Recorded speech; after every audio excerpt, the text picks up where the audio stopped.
Olá, pessoal, bem-vindos à Rádio Cron, a rádio da consciência livre. Você está entrando no programa Despertos, um programa que é a chave de uma nova consciência para uma outra dimensão.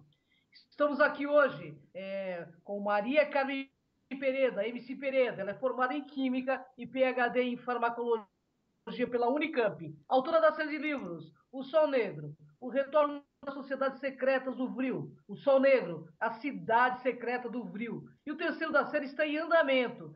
Pessoal, hoje teremos um programa diferente. Eu vou pedir a Maria Pereira que esclareça a ideia que tivemos. E o tema hoje é o esoterismo deu destino de Júpiter, do filme aí que estava há pouco nos cinemas. Tudo bem, Maria? Seja bem-vinda ao programa Despertos. Obrigada, Cris. Obrigada a todo mundo que está nos ouvindo. E hoje, realmente, vamos fazer uma coisinha diferente, um formato novo, descontraído, para poder abordar grandes temas inseridos nesse incrível filme. Vamos abordar outros filmes assim também. No caso de hoje, é a parte esotérica, toda envolvendo o Júpiter Ascending, ou o famoso Destino de Júpiter, que é o tema em português, né? Bem, Maria, faça um resumo do filme para quem não assistiu ainda e para quem assistiu entender o que iremos apresentar. Perfeito. Então é assim, esse filme chegou aos cinemas em fevereiro de 2015, criado pelos mesmos irmãos Lana e Andrew Wachowski, que são cineastas, produtores e roteiristas da trilogia Matrix ou Matrix, com o Keanu Reeves, que ficou tão famoso, o outro que ficou bastante famoso também, o Cloud Atlas, com o Tom Hanks, o V de Vingança, que o pessoal gostou muito da máscara, né? Que ficam sempre usando aí na rua, em momentos de passeatas digamos, reivindicações, entre outros filmes que eles têm muitos famosos. Então, conhecidos como os Wachowskis, e eu os acho incríveis, eles apresentam uma grande influência da vida extraterrestre na Terra, nos seus trabalhos, né? Apresentando ideias que chocam religiosos e grupos de poder. Pode ver que esse filme, Destino de Júpiter, teve uma grande oposição da mídia paga, embora seja, na minha opinião, uma obra de arte de ficção científica. Pois eles não apenas informam muitas verdades no que tange a criação dos humanos em si, como foco o controle que os tipo reptilianos exercem sobre nós. Então, entretanto, o que a gente tem a dizer é que o mais importante de tudo é a lição que se aprende ao assisti-lo. Temos dentro de nós o poder suficiente para vencer qualquer jugo, quando entendemos que todos somos Júpiter Ascending, ou melhor dizendo, a ascensão em Júpiter, que Júpiter é a moça, é a personagem principal que tem o mesmo nome do planeta que a gente vai ver a história. Então, o correto título do filme, se tivesse sido traduzido ao pé da letra, seria realmente a Ascensão em Júpiter, ou Júpiter em Ascensão, né? O destino de Júpiter utiliza-se de várias teorias. Uma explicação para a origem dos Illuminati, a facção reptiliana maligna na Terra. Esses Illuminati são os Illuminatis inversores e não os Illuminatis originais, como eu vou dar uma explicadinha rápida aqui. Fala da teoria da panspermia, fala do transhumanismo, fala um pouco da teoria dos astronautas antigos, fala da singularidade de Ray Kurzweil, a maior mente científica da atualidade, entre outras, né? Que para não né, nós não vamos ter tempo para falar de tudo isso, algumas dessas partes eu vou dar umas pinceladas para a gente poder abordar. Então, completamente desconhecidos, né, dos humanos da Terra, a história, né, que conta no Júpiter Ascending é que a vida nesse planeta, em um incontável número de outros, ela foi semeada por famílias de extraterrestres que lidam com o tema sob um ângulo totalmente comercial, já que plantam civilizações de humanos geneticamente ligados a eles para, no momento certo da maturação da civilização, quando o planeta está superpovoado, serem colhidos como se fossem plantações ou como se fossem gado. Sobre estado de coma induzido, eles são retirados do planeta e retira-se deles, extrai-se deles uma substância, uma seiva a partir do seu DNA, composta por um nome que eles deram no filme, Regen XE, que é Regen XE, uma espécie de elixir da vida eterna. Então, no filme, esse Regen XE mais puro é o tipo que os Abraxas, a casa dos Abraxas, às vezes eles pronunciam Abrasax, né, dependendo da pronúncia, mas aqui em português nós vamos falar Abraxas, Abraxas, e é o maior produtor do universo e é o que faz o componente mais puro, tal e qual o nome da principal família do maior império nesse ramo comercial galáctico, né? Então, esse perfil representa um paralelo às drogas químicas em nosso mundo hoje, né? A gente fala hoje em cocaína mais pura, né? Em drogas mais puras, e eles falam do Regen EX como se fosse uma droga, embora, na verdade, o objetivo dele é o elixir da longa vida. Então, vamos pensar assim, igualmente existe contrabando do elixir da longa vida no universo, tal qual existe um contrabando das drogas químicas aqui na Terra. Então, quando a matriarca da casa dos Abraxas é morta, diga-se, de fato, assassinada pelo seu filho Balém, esse mesmo Titus e Calic, né, esse que vocês estão vendo do lado esquerdo da tela, é esse mesmo, é o Balém. No meio está o Titus e à direita está a Calic. Então, esses são os 3 filhos que estão envolvidos no assassinato da mãe e quem executou isso foi o Balém, né? Mas eles sabem, eles fazem de conta que não estão sabendo. Porque eles fizeram o quê? Eles assassinaram a mãe para se apoderar da terra, que era o bem mais precioso, onde tinha a maior plantação no momento, para retirar digamos, o elixir da vida dali, através da eliminação da vida dessas pessoas. Então, eles acabam declarando uma guerra entre eles, velada, competindo para tornar a sua parte da herança a mais economicamente poderosa, mas aí, de repente, uma nova herdeira é revelada, atrapalhando os planos desses 3 irmãos. Essa herdeira é chamada no filme de Jupiter Jones, que é quem faz o papel é a Mila Kunis, uma imigrante de origem russa. A Mila Kunis, de fato, ela é russa, né? Então colocaram a pessoa certa no papel. Então colocaram uma russa para fazer o papel de russa. Então a Mila Kunis faz o papel de uma russa que vive nos Estados Unidos com sua família. Nasce com a mesma marca genética da matriarca dos Abraxas assassinada. Então, seu corpo e trejeitos, eles são idênticos à mãe dos Abraxas, dessa família, digamos, tão terna, né? E o fato trata de uma reencarnação. Então, não somente fisicamente igual, mas a mesma alma, supostamente, é o que o filme mostra, está encarnada, tal e qual é considerado no mundo budista do Tibete. Maria, como é feita a busca pelo menino que será o novo Dalai Lama? Eu coloquei aí as imagens, né? Como é que faz? Então, ao morrer um Dalai Lama, inicia-se a busca por um novo, ou melhor, o reconhecimento da mesma alma que reencarna em um corpo pouco tempo depois. Nesse caso dos budistas, ele não necessariamente tem que ter as mesmas características físicas. Então, para o budismo tibetano, a busca é por alguma criança que saiba responder com precisão as perguntas sobre os mistérios que lhe serão feitos. Para não dar spoiler, né?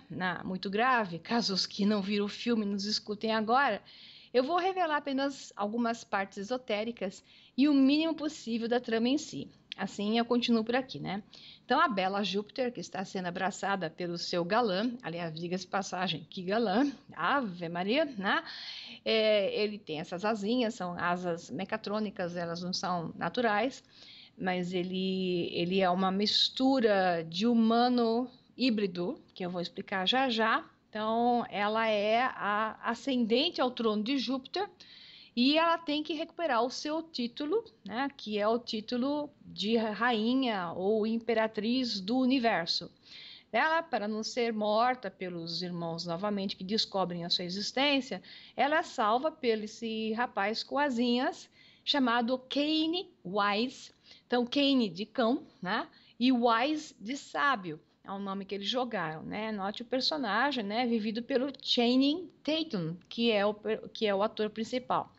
um guerreiro resultado de uma manipulação genética de seres parecidos com lobos e humanos, humanoides do universo, remetendo para uma ideia angélica, né? Mas anjos que lutam, cujas asas são, como eu falei, mecatrônicas, são robóticas. Kane tem que proteger especialmente de Balem, que é o fantástico ator Eddie Redmayne, e porque se ela assumir o trono, ele perde a terra e perde a capacidade de fazer a colheita no planeta, que trará, digamos, o maior lucro para a família, para o império dos Abraxas e para o que eles chamam de indústria, né? Então, a ideia é que eles vão assassiná-la de qualquer forma. Nossa, mas é muito interessante, São todos muito né, ternos, Maria? Maria, muito carinhosos essa família. é verdade. Maria, você mencionou a panspermia. Descreva esse significado. Ok, no século V a.C., o filósofo grego Anaxágoras, entre outros, diziam que toda a vida do universo começou em um único local, espalhando-se pelo firmamento, chamando, assim, a teoria, surgiu a ideia da panspermia. Mas foi Francis Crick, um dos ganhadores do Prêmio Nobel de 62 pelo descobrimento da estrutura do DNA humano, que haveria de fazer a declaração mais bombástica no meio científico, né?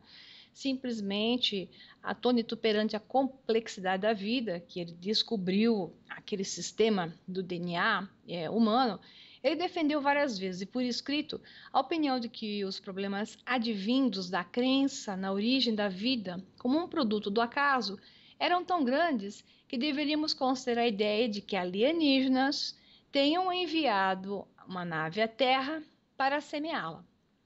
E ele sugere não só a Terra, mas outros planetas, né? E ele publicou isso em revistas de journals científicos, por sinal.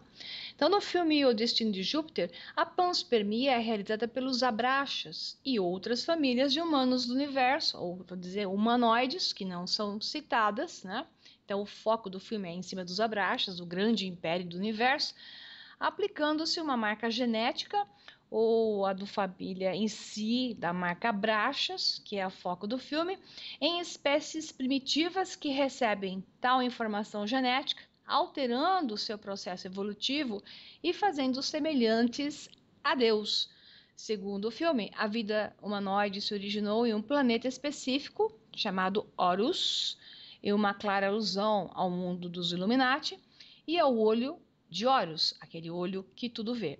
E depois se espalhou para vários, como no caso de Júpiter e a Terra. Então, o perfil desses humanos de Júpiter é mais equivalente ao simbolismo de Saturno, negativo e maligno. Então, após Kane Wise salvar Júpiter Jones de ser morta por seres similares aos Greys, que vocês estão vendo na tela agora, não são exatamente Greys, mas eles são bem parecidinhos, eu diria até que bem feinhos, né?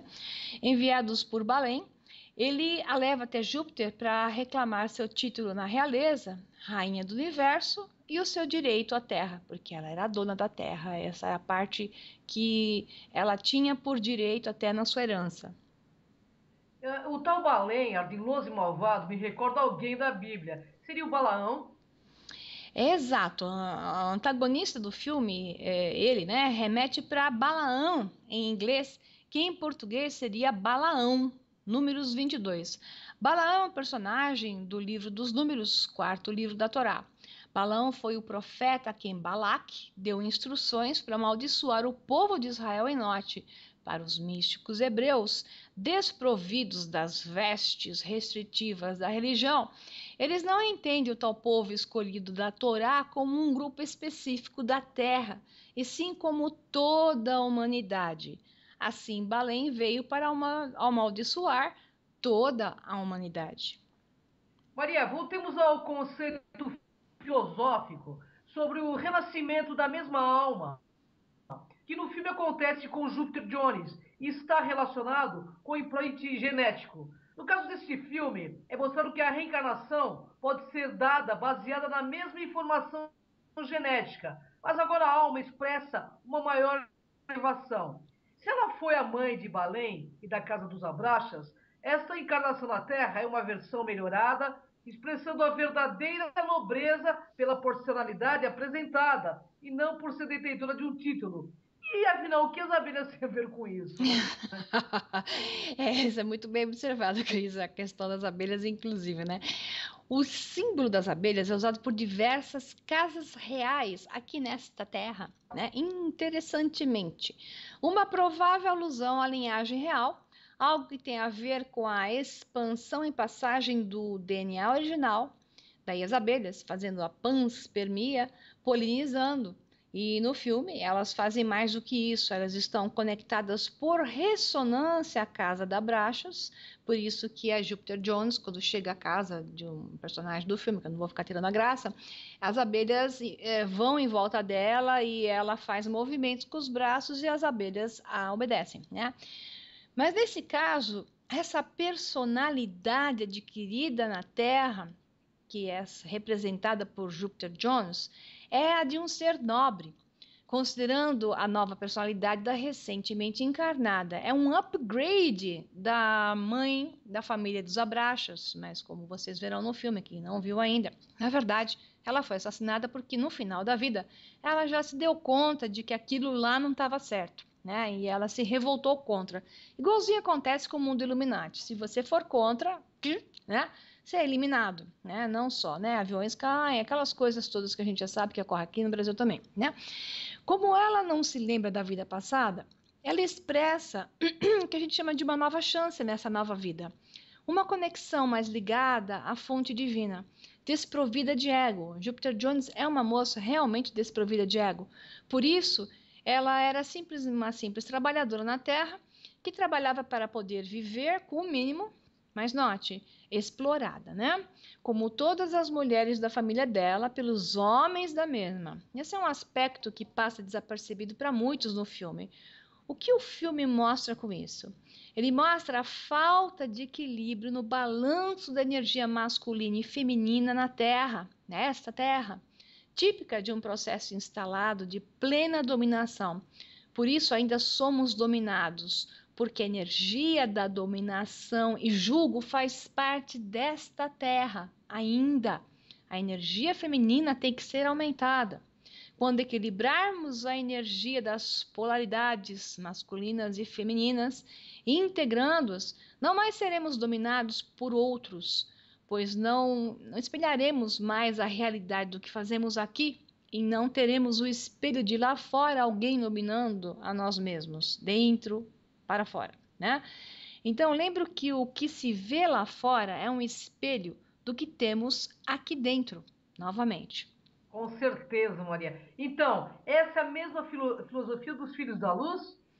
Sim, a ideia do filme pode ter vindo do conceito tido pelos sacerdotes druidas da antiga ilha da Bretanha, similarmente aos líderes essênios da comunidade de Qumran, que se consideravam filhos da luz. Isso foi mais tarde aproveitado para constituir a história de Jesus Cristo, né? Aquela história mítica que sabemos que historicamente não procede daquela maneira, que ela foi aproveitada de povos muito anteriores e de origens anteriores a ele, né?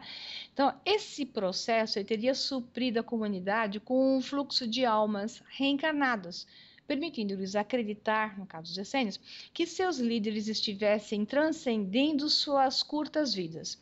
Então, certos indivíduos chaves seriam considerados imortais como resultado dessa habilidade em voltar com o seu conhecimento de ciência para liderar o povo nas adversidades, em uma melhor versão do que haviam sido no passado. Veja de onde saiu a ideia de Jupiter Jones. Ela é uma melhor versão do que ela era, né, na versão Abrachas. Então, provavelmente, no caso dessa civilização que estamos falando, da Bretanha e dos essênios, as crianças assumiriam o nome das pessoas falecidas que elas julgavam ser seu precursor e suas vidas seriam estruturadas como uma continuação da existência anterior. Essa crença pode explicar as longas vidas conferidas aos antigos reis das lendas sumerianas e aos personagens do Velho Testamento. Por isso que às vezes o pessoal fala assim, fulano, um personagem histórico, era o outro que também foi o outro. Provavelmente podem ter sido encarnações e versões físicas de uma mesma alma. É um conceito filosófico aqui colocado que no filme também é aproveitado. Então, esse conceito é usado ainda hoje, né? Por exemplo, ao morrer o Dalai Lama do Tibete, uma busca dirigida no sentido de encontrar a criança que o seu imediato renascimento. Dessa forma, seus seguidores acreditam que um só homem os governa durante muitas gerações. E mais tarde descobrimos que até a religião oriental pode ter uma conexão histórica com esse outro sítio que está na imagem, que é o sítio de Newgrange. Newgrange é uma tumba do conjunto arqueológico do Vale de Boyne, no condado de Meath, na Irlanda, um dos mais famosos sítios pré-históricos do mundo e o mais famoso da Irlanda, datado de 3200 a.C. Essa crença dos povos nórdicos de Newgrange foi transmitida aos povos fenícios, com quem eles tinham comércio, e destes aos judeus. Os judeus foram um povo que surgiu de dentro da casta dos fenícios. Então, na época, os fenícios se dividiam em duas classes: os ricos, moradores das regiões litorâneas, e os pobres, moradores das montanhas. Devido às dificuldades de vida, esses moradores das montanhas migraram para o Egito, de onde retornaram muito tempo depois, expulsos, devido a terem conspirado a favor dos Hicsos. Aliás, os judeus assim se formaram com esse perfil de fortes conspiradores e constantemente eram expulsos de locais onde eles conspiravam contra, né? Maria, qual é o conceito filosófico alquímico presente no Destino de Júpiter? A Bella Jupiter Jones fica sabendo que a origem da civilização humanoide se deu no planeta Horus, levando a lembrar o ovo primordial alquímico, pelo som Horus, né? Se você tirar o H. Também remetendo para a simbologia Illuminati, devido ao famoso símbolo olho de Horus com H. Então, nesse presente momento, eu vou explorar a simbologia alquímica. A palavra alquimia ela é derivada do francês alquimie e oriunda da raiz arábica alquimia, que significa a arte da transformação. Então, no coração da alquimia está a mágica arte da transmutação. Entretanto, os humanos têm sido artistas da magia da transmutação desde a origem dos tempos, transmutando matéria em calor e luz através do uso do fogo, sob demanda, ou transmutando uma pedra em uma ponta de lança. Isso também é transmutar. Pele de animais em couro para roupas, venenos de cobra em antídotos e poções para cura de doenças, transmutando a força do movimento das águas em calor e energia mecânica. De fato, podemos dizer que a mais primária arte de todos os humanos, né, essa mesma alquimia, independente da cultura, está independente da cultura e da região habitada, é realmente uma arte de transmutação. Esse soro que vocês veem o Baleem levantando no momento do filme, assim, bem, né, de bastante importância, ele olhando na sua nave, indo em direção a Júpiter, ele está se banhando no soro feito com, imagine você, uma garrafinha de mais ou menos de 200 ml, leva 200 pessoas, 200 humanos mortos para criar aquela garrafinha. Imagina quantos milhões de pessoas estão nessa piscina do soro, do Regente X, que ele está tomando o seu banho, levantando-se rejuvenescido. Então, esse soro dos abraxas, ele é o gerador de uma transmutação, de uma regeneração de vida, da parte biológica. Ele é um elixir da juventude, é uma pedra filosofal que os mantém sempre jovens e ativos. E a que preço, né? E a que preço, né? Maria, e o tal ovo alquímico? O ovo filosófico, né? Ele pode ser traduzido como ovo filosófico e ovo alquímico, e é o principal vaso utilizado nas operações alquímicas. Durante os processos alquímicos, a matéria hermeticamente selada no ovo é colocada sob uma morte simbólica e renascimento.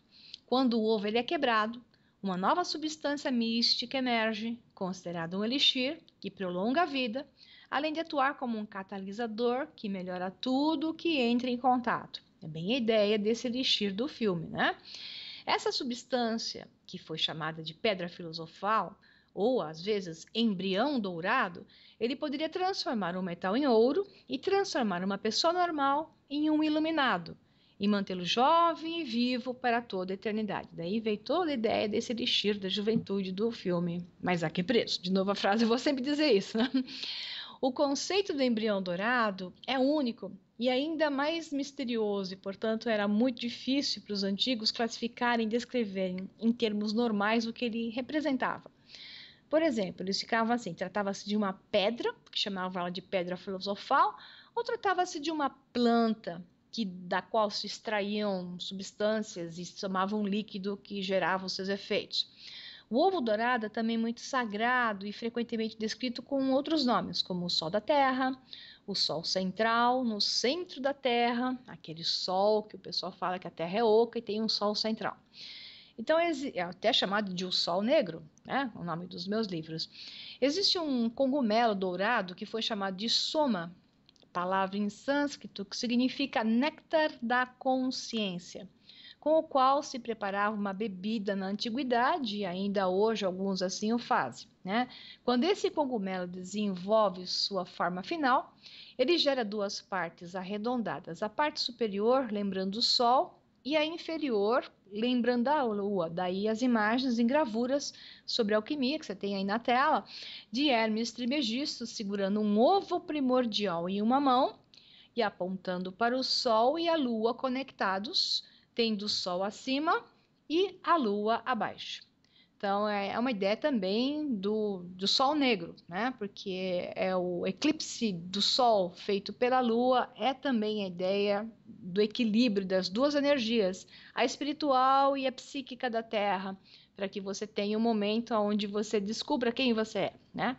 Então, é um pouquinho da filosofia do que está aí, que é o caso da Jupiter Jones, que ela teve um eclipse, né? Onde ela precisou descobrir quem ela era, o despertar de quem eu sou, né? Que ela não tinha a menor ideia. Então, a bebida preparada com esses cogumelos levava ao contato com o divino, devido à presença do alcaloide chamado muscarina. Daí a origem do conceito, fonte da juventude, água da vida, elixir da juventude e aí por diante.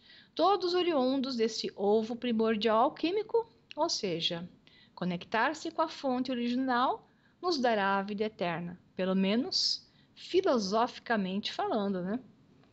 Pois é. Existe alguma fundamentação que possa ter sido usado pelos irmãos Wachowski para criar a ideia da linhagem dos humanos da Terra, vida de Júpiter, ou pelo menos tendo uma conexão com Júpiter?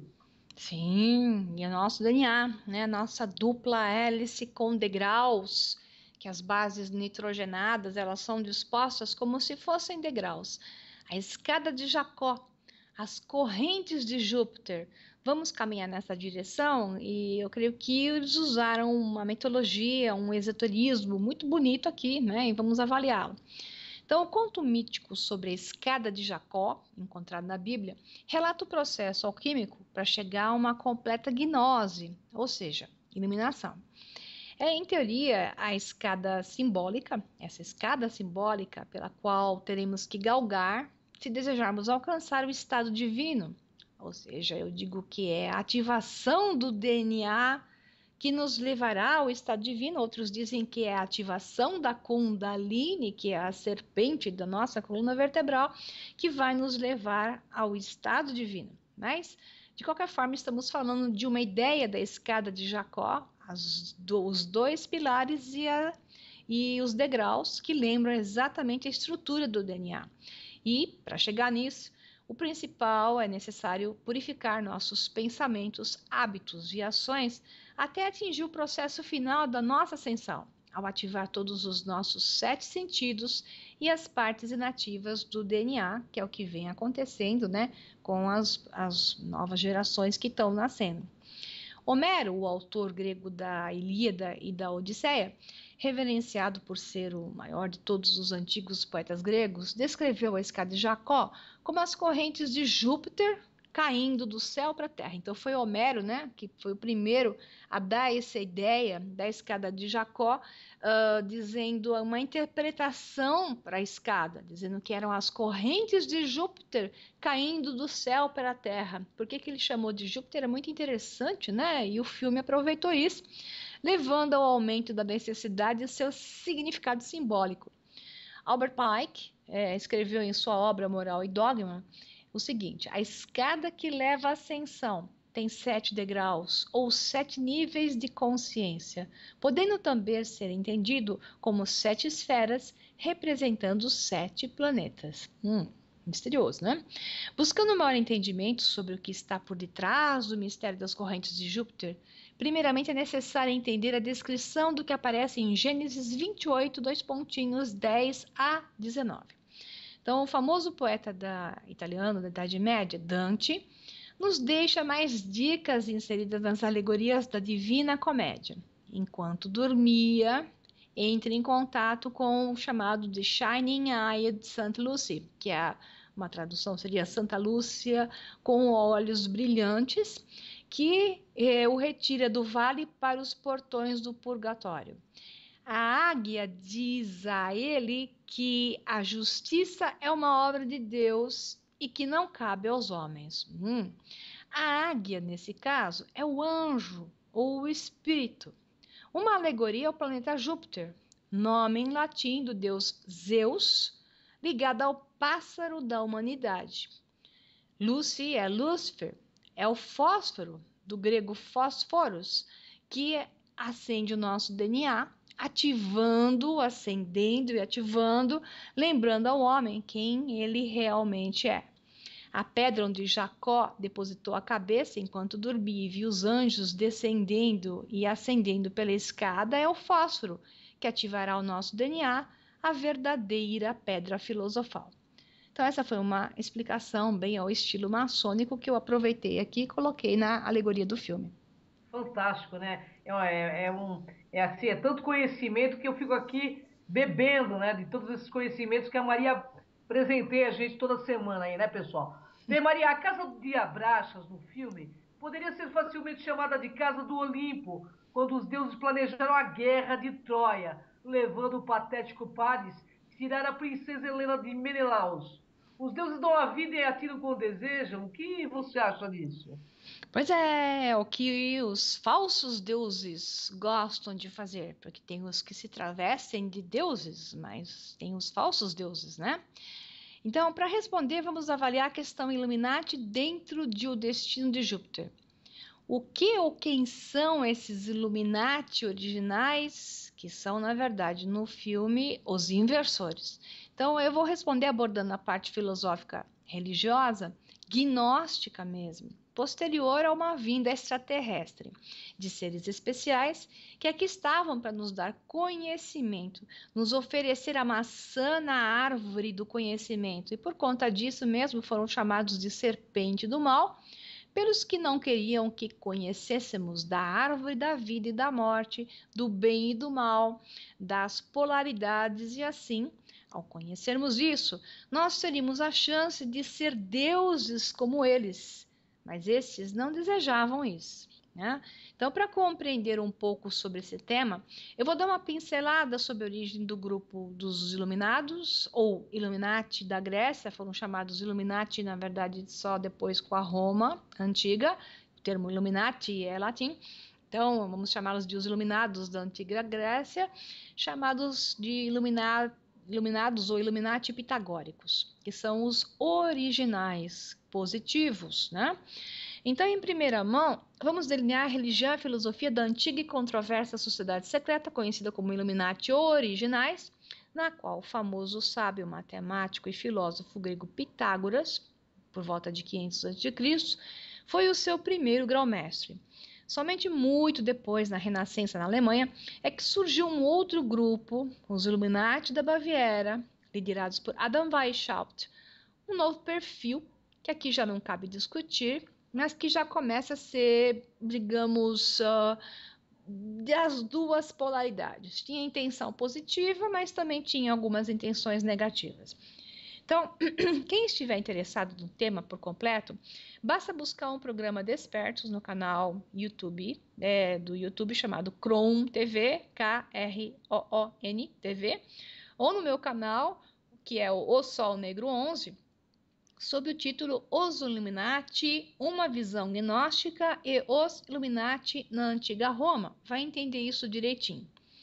Então, primeiro é bom definir o conceito fundamental dessa ordem. Eles, os que seguem mais fortemente os princípios originais e não os inversores, esses que estão na mídia, esses que estão no filme, né? Os originais se declaram uma antiga sociedade secreta que procura trazer uma nova ordem mundial sobre a velha ordem mundial ainda imperante. Então, os que falam na mídia, né, a nova ordem mundial, na verdade, eles estão falando sobre a velha ordem mundial, um domínio que existe desde antes dos tempos originais, né, oficiais aceitados pela história, e que eles vêm impetrando na humanidade com o mesmo perfil, que é um perfil de dominação e de castração. Então, esses são os falsos, que se julgam e vestem as roupas dos originais que eram positivos. Eu esclarecerei isso um pouquinho mais depois por causa do perfil do filme, né? E que ele deseja lembrar cada um de nós, seres humanos, que trazemos Deus dentro de nós e que podemos nos tornar semelhante a Ele, expressando a plena divindade na raça humana. Maria, quem é então Deus para os Illuminatis? No lado gnóstico, os Illuminati, eles são nomeados mensageiros do verdadeiro Deus. Note bem, Abraxas. Abraxas é o nome do verdadeiro Deus e realmente eles consideram dentro da filosofia Illuminati positivo, originais, pitagóricos, Abraxas sendo o verdadeiro Deus, onde a missão declarada é reunir a humanidade com o verdadeiro Deus, que não mais existia, não mais deixando de existir um distanciamento entre o homem desperto e o estado divino, o estado de saber que ele é Deus. Então, eles usam a união entre o gnosticismo, a ciência, a física quântica, a matemática e todas as outras ciências para trazer o entendimento maior sobre essa essência única de unificação e manifestação do Deus em si, reconectando essa memória perdida no tempo e suprida pelas religiões abrâmicas, que é a inversão desse conhecimento e dessa possibilidade de se tornar igual e semelhante a Deus, que são as religiões abrâmicas, que é o cristianismo, judaísmo e o islamismo. Então, no filme, eles usam o termo abraxas como negativo, e é interessante, é uma inversão do conceito original, a fonte original, Illuminati, com um perfil completamente positivo, que era o perfil dos Abraxas, seguidores de Abraxas, né? Mas tudo bem, como filme, esse é o único ponto que eu discuto no filme, o resto eu achei bastante pertinente, filosoficamente e esotericamente falando. Então, os antigos documentos do Illuminati declaram que a ordem foi fundada pelos iluminadores, os Fosters, de fósforo mesmo, os iluminadores, enviados por Abraxas, o verdadeiro Deus, para opor-se à maligna influência dos arcontes, seres reptilianos que servem o demiurgo, o falso e opressor Deus descrito no Antigo Testamento da Bíblia Católica e Torá Judaica. Os Fosters têm como missão prover à humanidade meios de escapar de suas armadilhas. Os antigos e originais membros da Illuminati, a quem os Fosters doaram o conhecimento da sua real natureza e divindade, eram homens místicos, filósofos e nômades. Somente após o século VI a.C. é que os Illuminati se fortaleceram, graças a Pitágoras, né? E ampliaram sua ordem, espalhando ciência e sabedoria filosófica através do trabalho de Pitágoras, então considerado, esse que eu falei, o primeiro grão-mestre. Já deu para entender porque os irmãos Vakovsky trocaram o conceito gnóstico do Deus dos Illuminati originais gregos, supostamente iluminadores da humanidade, para um conceito negativo, nomeando este nome como o da família de Balém, né? Esse foi, como eu falei, o único porém na simbologia apresentada, mas o resto está bastante interessante. Bom, isso bate com a visão do filme, né? Que mostra que a humanidade da Terra e de outros planetas é controlada secretamente por uma poderosa raça de aliens, não visíveis para nós, que nos vigia, às vezes cuidando, outras vezes destruindo quando eles querem. Exato, né? E o filme foca em extraterrestres negativos que nos fizeram a sua imagem e semelhança, né? Nós somos seus filhos, né? Para que cresçamos e no momento da maturação sejamos abatidos. Dark, mas é uma coisa que, se você olhar bem para o mundo, faz sentido. Faz e muito, viu? Maria, você mencionou a colheita. Isso tudo tem a ver com vampirismo? Pois é, veja bem, essa colheita é criar o povo como se ele fosse um gado, né, para ser usado como um escravo, como um gado para ser abatido. Isso com certeza é um perfil de vampirismo. Então, similarmente ao conceito de vampirismo, os humanos de Júpiter no filme e da galáxia, eles sobrevivem ganhando mais tempo, né, vampirizando os de outros planetas, ganhando tempo, porque eles se utilizam dessa seiva extraída dos humanos de planetas de segunda classe, transformada em uma substância química comercializada. Uma visão Illuminati, esses da mídia, os inversores, os negativos, né, os arcontes reptilianos negativos, surge aqui. Os nobres podem se utilizar dos dispensáveis. A colheita é feita quando a povoação de planetas atinge a superpopulação. Ixi, nós estamos nessa fase agora. Veja essa teoria que eu vou explicar e como ela se encaixa no espírito de Balen, que é o personagem mais, digamos, maligno dos três irmãos, é o pior, se é que tem um pior ali, né? Mas ele é o que mais atua do filme, né? Então tem aí a teoria de Malthusiana, tá na tela. A teoria criada por Thomas Robert Malthus, de mais ou menos 1766 a 1834, que era um economista e demógrafo inglês, e que ganhou o nome de Malthusianismo, foi a primeira teoria populacional a relacionar o crescimento da população com a fome, afirmando a tendência do crescimento populacional em progressão geométrica e do crescimento da oferta de alimentos em progressão aritmética. Aqui a combinação do malthusianismo e o darwinismo social. O primeiro foi o pioneiro a pensar na necessidade de limitar o crescimento populacional, falando sobre os perigos da superpopulação e a devastação dos recursos naturais por conta disso. E então encontramos o elemento do darwinismo social inserido, considerando que certos seres sejam nada além de gado criado para o abate, de forma a permitir a perpetuação da elite dominante. Assim, a subclasse deve ser sacrificada em benefício das oligarquias. Isso é tão interessantemente real hoje no mundo. No trabalho de George Orwell, Animal Farm ou A Revolução dos Bichos, encontra-se essa referência com a frase: todos os animais são iguais, mas alguns animais são mais iguais que outros. Assim surge o animalismo. E Balin disse: eu irei colher aquele que planta, aquele planeta Terra, amanhã, antes que ela o tire de mim, né? Na verdade, foi a frase que ele falou no filme, né? Ele falou, porque ele ficou preocupado porque a Júpiter Jones tinha direito à Terra. Então ele disse: eu irei colher aquele planeta Terra amanhã, antes que ela o tire de mim. Ou seja, ele ia matar todo mundo na Terra, seguindo esse perfil, né, Illuminati, que trata os seres humanos como gado, né?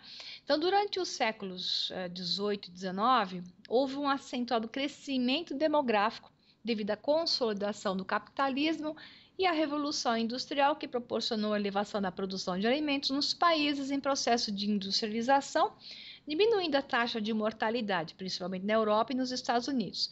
Isso fez com que os índices de crescimento da população subissem, provocando discussões que culminariam em diversas teorias sobre o crescimento populacional, destacando-se o malthusianismo. Pois é, Maria, relacione especificamente essa teoria ao filme. É uma alegoria, né, que a gente pode falar aqui, relacionada ao Balém, é a frase que ele profere. É a frase que a gente vai lembrar bem. Eu dou a vida e eu a tiro. Lembrando o Robert Oppenheimer, um dos pais do projeto Manhattan e da bomba atômica, né? Julius Robert Oppenheimer foi um físico norte-americano. Ele dirigiu este projeto Manhattan para o desenvolvimento da bomba atômica durante a Segunda Guerra Mundial no Laboratório Nacional de Los Alamos, no Novo México. E ele disse, com uma carinha nada simpática, parecendo assim uma cara do Imperador do Mal de Star Wars: agora eu me tornei a morte, o destruidor dos mundos, pois a vida é um ato de consumo. Ele gostava da bomba. Interessante isso. Então, você vê o Balen muito, digamos, inspirado personagem em Robert Oppenheimer. Né? Quando eu vi o filme, eu falei, localizei muito bem a quem ele se refere. Então, com isso, revela-se a visão psicopata do que se chama de Illuminati inversor, o falso Illuminati, aquele da mídia populista, uma visão distorcida quanto aos reais arquitetos de tamanho, poder e ato. Mas, porque são outros, né? São outros que estão por trás, muito mais poderosos. Mas vamos ao filme. Com estas frases, revela-se que a personalidade psicopata de Balen é muito similar à personalidade até do aquele também filme dos Wachowski, o agente Smith em Matrix, ou Matrix.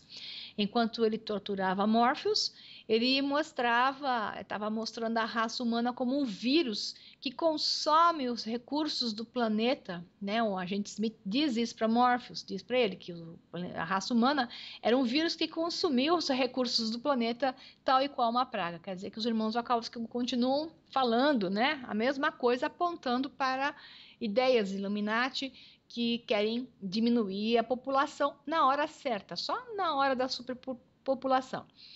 Para as indústrias abraxas, o único e mais valioso commodity não é o petróleo, no filme, né? Abraxas no filme. Não é o petróleo, derivados ou eletricidade, e sim o tempo.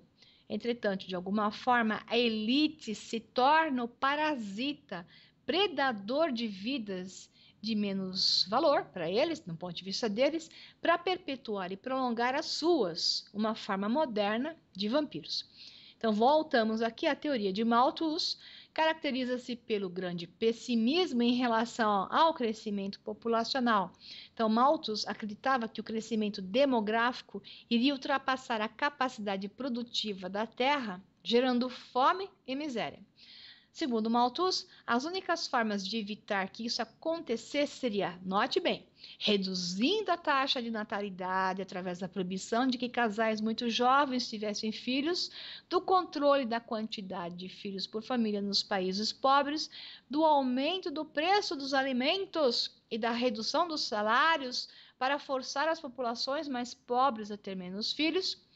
E Malthus argumentava que a alta taxa de mortalidade e fecundidade seriam praticamente impossíveis de reduzir, uma vez que eram consequências de fatores fora do alcance da intervenção humana. Por isso, ele defendia que desastres como a fome, a epidemia e a guerra eram benéficas no sentido de serem um controle para o crescimento populacional.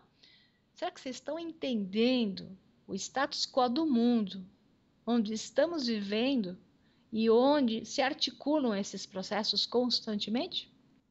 Dentre os que se opunham à teoria de Malthus, destacou-se Marie-Jeanne Antoine Nicolas de Caritat, que é o Marquês de Condorcet. Ele é de 1743, 1794 aproximadamente. Aqui vocês vão perceber o que é um Illuminati original positivo. Esse Marquês, né, normalmente se referia a ele como Nicolas de Condorcet. Ele era um filósofo matemático. Note bem, isso é um Illuminati original, né? Ele é uma pessoa de estudo. É uma pessoa que geralmente está ligada à área de matemática, ciências exatas, por incrível que pareça. Então, ele é um filósofo e matemático francês. Ele acreditava que altas taxas de mortalidade e fecundidade registradas na época eram devido à ignorância, às superstições e ao preconceito que apenas as luzes da razão seriam capazes de reverter essa situação. E isso é uma frase Illuminati, iluminista original. Ele não vê o problema por outro ângulo de visão, a não ser trazendo conhecimento, luz e informação para que as pessoas despertem e elas façam as coisas e não um estado opressor que as mate ou que as manipule. Deu para entender a diferença entre o Illuminati original e o Illuminati inversor? Então, Nicolas de Condorcet é um Illuminati iluminista original. Então, esse sim, ele tem um perfil verdadeiramente iluminista, ciência, matemática e razão. Falando de razão, conhecimento e consciência como forma de trazer soluções para a sociedade e para o mundo. Gente, é por isso que a educação está indo cada vez pior. É por isso que a televisão é cada vez mais pobre de conhecimento e informação. Porque através da falta do conhecimento, da informação, as pessoas com a ignorância são completamente dominadas, ok? Se você quer saber a diferença entre um Illuminati verdadeiro e um inversor, observe o discurso, encontrando essas palavras-chave que eu acabei de pronunciar. Mas eu vou repetir de novo. Razão, consciência, ciência, matemática, conhecimento, equilíbrio. Sua teoria, publicada entre 1793 e 1974, publicada por vários outros, se intitulava Esboço de um quadro histórico dos progressos do espírito humano. E, ao contrário de Malthus, apresentava uma visão bastante positiva do progresso humano. Essas duas teorias em guerra representam a luta de Jupiter Jones e Kane Wise contra Balen e irmãos. Certamente, a luta entre os Fosters e os Arcontes. De que lado você está? Agora Isso. assista ao filme e faça os comentários no vídeo que será postado no YouTube. É isso mesmo, Cris. De que lado você está? Do lado dos Fosters ou dos Arcontes, né? Então é isso que vai decidir a sua vida, é isso que vai decidir quem é você, é isso que vai decidir o que você vai fazer com o mundo. Consciência é a única saída e o filme mostra isso, despertando. Alguns despertos destroem esses impérios do mal, né? Então, como a gente já está bem estourado no tempo, eu vou deixar aqui os meus contatos. Quem quiser falar comigo, Maria Pereda ou MC Pereda, pode me encontrar através da página do livro www.solnegro.com.br, através do canal do YouTube, o Sol Negro 11, e mais comumente, mais facilmente, pela página do Facebook, basta digitar o Sol Negro _livro. Obrigada a vocês, obrigada Cris, obrigada Gratidão, a todos. Maria, honra enorme estar contigo sempre. Maria já é remida no programa Despertos e teremos outras pautas, cada uma mais interessante que a outra, porque a Maria, na realidade, ela dá uma aula. Quem sabe ela não veio de outro lugar do universo, de outras paragens, para realmente, ser a senha para acordar muita gente aí. Gratidão, Maria, uma honra Obrigada. estar contigo. Um beijo para Até o vocês. próximo Despertos, pessoal. Tchau, tchau, pessoal. Obrigada.